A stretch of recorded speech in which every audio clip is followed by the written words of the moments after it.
नमस्कार मित्रों, आदर्श dairy farm के नए वीडियो में मैं जितेंद्र तिवारी आपका हार्दिक स्वागत करता हूं। दोस्तों, हम बात करेंगे आज के समय में डेयरी फार्मिंग जो हम कर रहे हैं वो किस नस्ल पे करें, कौन सा नस्ल रखें जिससे कि हमारे फार्मिंग में फ़ायदा हो सके। क्योंकि ग्रामीण क्षेत्र में बहुत सारे लोग ऐसे हैं जो अपना दूध डेयरियों पे देते हैं। मैं भी अपना दूध डेयरी पे ही सेल करता हूँ। लोकल सेलिंग नहीं है गांव में बहुत ज़्यादा। तो जब हम अपना दूध डेयरी पे देते हैं तो दूध का रेट जो होता है वो फैट और एसएनएफ के हिसाब से हमें मिलता है। तो अधिकतर उत्पादन के लिए जो विदेशी नस्लें हैं, फर्स्ट एचएफ को ले लेते हैं, हॉलस्टीन फ्रीजियन को, सेकंड जर्सी काऊ को। तो आज के लगभग 20 साल 25 साल पीछे जाते हैं तो सबसे पहले नस्ल आई जर्सी। हमारे देश में दुग्ध उत्पादन के लिए जर्सी नस्लें आई और वो पूरे भारत में छा गई, क्योंकि उसका दूध उत्पादन भी अन्य देसी गायों की अपेक्षा ज़्यादा था और फैट, एसएनएफ ये सब भी एक एवरेज में ठीक था। उसके बाद आया एचएफ गाय। एचएफ गाय दूध उत्पादन में जर्सी गायों को पीछे छोड़ दिया। मतलब 20, 25, 30, 40 लीटर तक दूध देने वाली गाय एचएफ गाय ही है। तो जो ही एचएफ गाय हमारे देश में आई ये पूरी छा गई। लोग एचएफ पे ज़्यादा फोकस करने लगे, लेकिन दूध उत्पादन में एचएफ गाय तो बाजी मार ले जाएगी। अगर हम एक तरफ देखते हैं, फैट एसएनएफ की बात करते हैं, तो फैट के दृष्टिकोण से एचएफ गाय का कम से कम 2.5 फैट तक दूध में उसके 2.5 फैट तक आता है। और बहुत सारी ऐसी डेयरियां हैं जो कि 2.5 फैट का दूध रिजेक्ट कर देती है, या 2.5 के नीचे जब दूध जाता है तो वो रिजेक्ट कर देती है, उसे नहीं लेती है। तो अगर इसी जगह पे हम देखते हैं कि अगर जर्सी गाय की बात करते हैं, जर्सी गाय का मिनिमम फैट 4.0 और मैक्सिमम 5.5 तक, मतलब 4 से लेके 5.5 तक फैट आता है। अगर 4 से 5.5 तक का फैट हमें मिलता है तो काफ़ी अच्छा रेट आएगा। फ्रीजियन एचएफ गाय की अपेक्षा हमें काफ़ी अच्छा रेट मिलेगा। तो देहात के लिए इस मामले में जर्सी गाय बेस्ट है।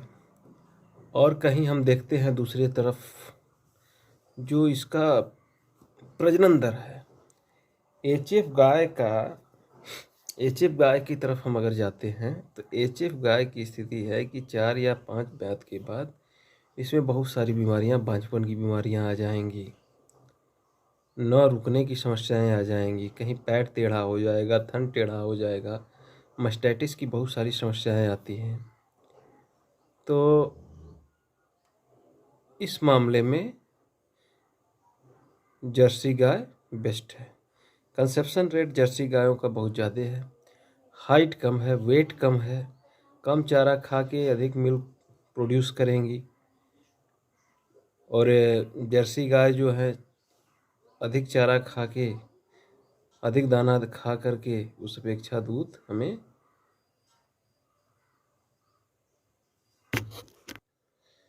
तो अगर हम लॉन्ग टर्म की बात करें, अगर हमें कोई भी कमर्शियल बिजनेस करना है, कमर्शियल डेयरी चलानी है लॉन्ग टर्म के लिए, लंबे समय तक, या तो हम एचएफ गाय से डेयरी फार्मिंग करते हैं तो 2-3 ब्यात के बाद उस गाय को सेल कर दें।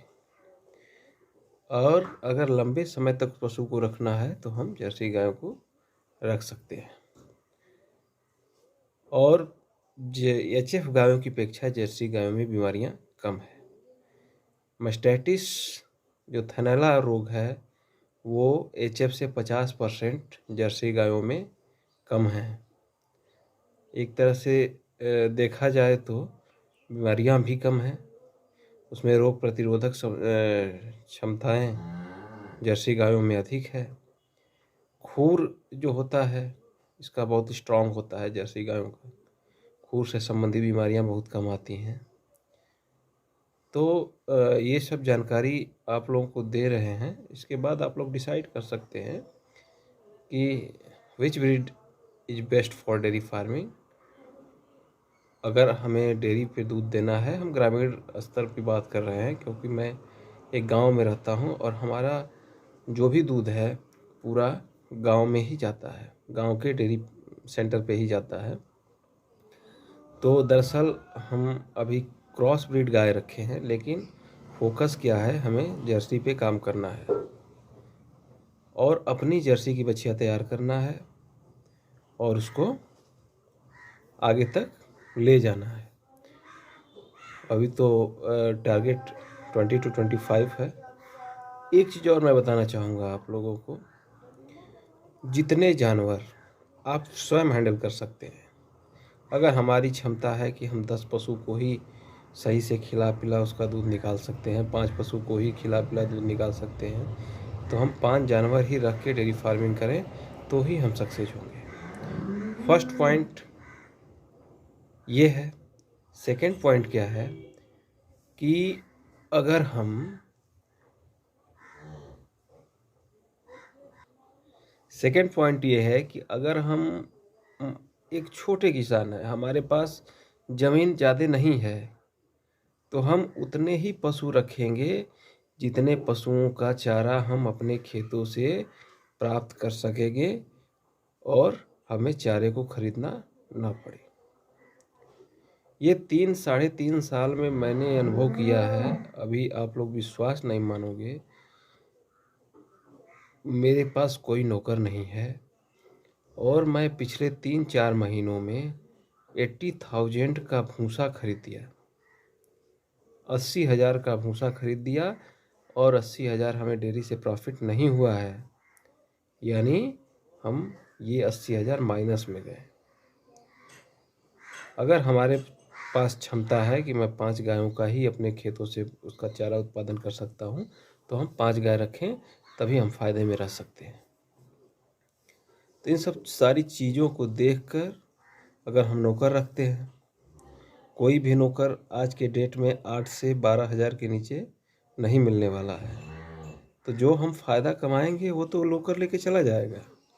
तो अगर अपने पास ताकत है, अपने अंदर क्षमता है कि हम अपने गायों को सुचारू ढंग से चला सकते हैं, तो विशेषकर मैं ये गांव वालों के लिए मैं बोल रहा हूँ, ये जो वीडियो मैं बना रहा हूँ गांव के डेयरी फार्मरों के लिए बना रहा हूँ। तो इस चीज़ों को आप लोग ध्यान में रख के चाहे तो डेयरी फार्मिंग कर सकते हैं और हमें गिनती नहीं गिनानी है। हमारे पास 20 जानवर हैं, 2 लेबर है, अरे 20 जानवर से कितना आप कमाओगे? जितना कमाओगे, अगर 2 लेबर रखते हो, 12-12 हज़ार देते हो, तो 24-25 हज़ार तो वो लेके चला गया। भूसा खरीद दिए, बचा क्या? तुम तो माइनस में जा रहे हो। इन सब सारी चीज़ों को देख के आप डेयरी फार्मिंग करें।